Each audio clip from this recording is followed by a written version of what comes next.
Let's review, from left to right, the elements that make up each slot. The first thing we find is the slot number. The number does not only identify each slot, it also indicates selection. You can select one slot, several slots, or a complete range using the usual shortcuts. You can even select all slots with Ctrl+A or E, and from that moment on, any adjustment you make will be applied as a group to all selected slots. But the slot number hides much more.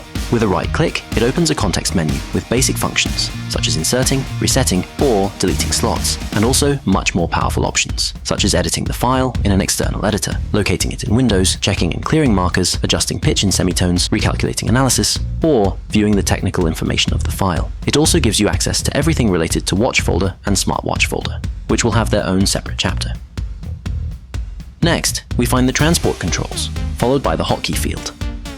This is where you decide which key, or key combination, will trigger each audio file.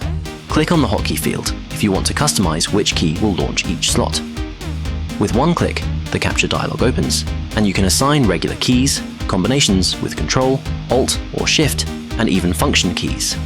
And in addition, that whole custom layout can be saved as a key map and recalled later whenever you need it.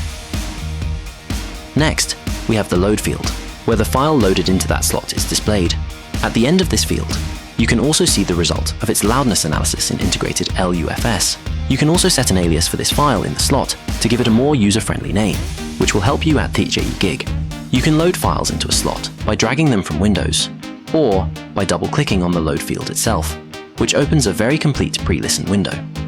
From that window, you can browse local or network drives, create shortcuts to your most used folders, search using multiple terms, limit results by file extension, pre-listen from any point of the waveform, and define the mark in and mark out before loading the file into the slot.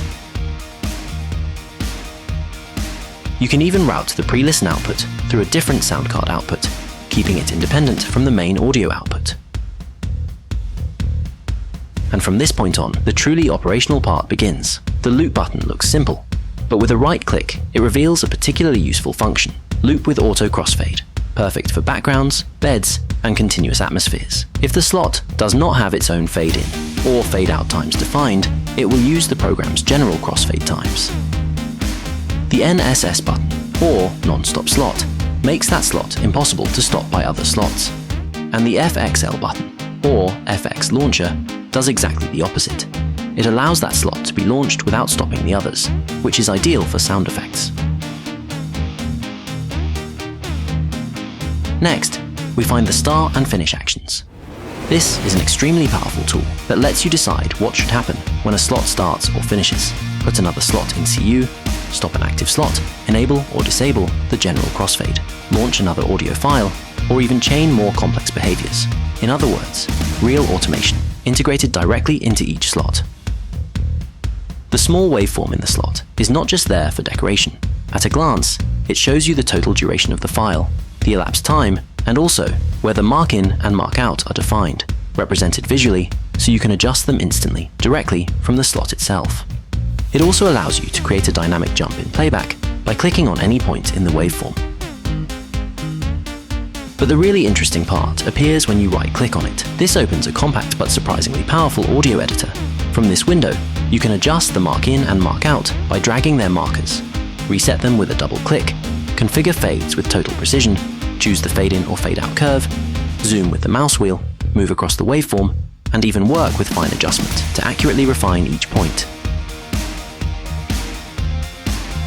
You can also set mark in and mark out directly with key combinations, move these markers symmetrically, enter numeric values manually, and work with volume and pan automation using advanced envelopes.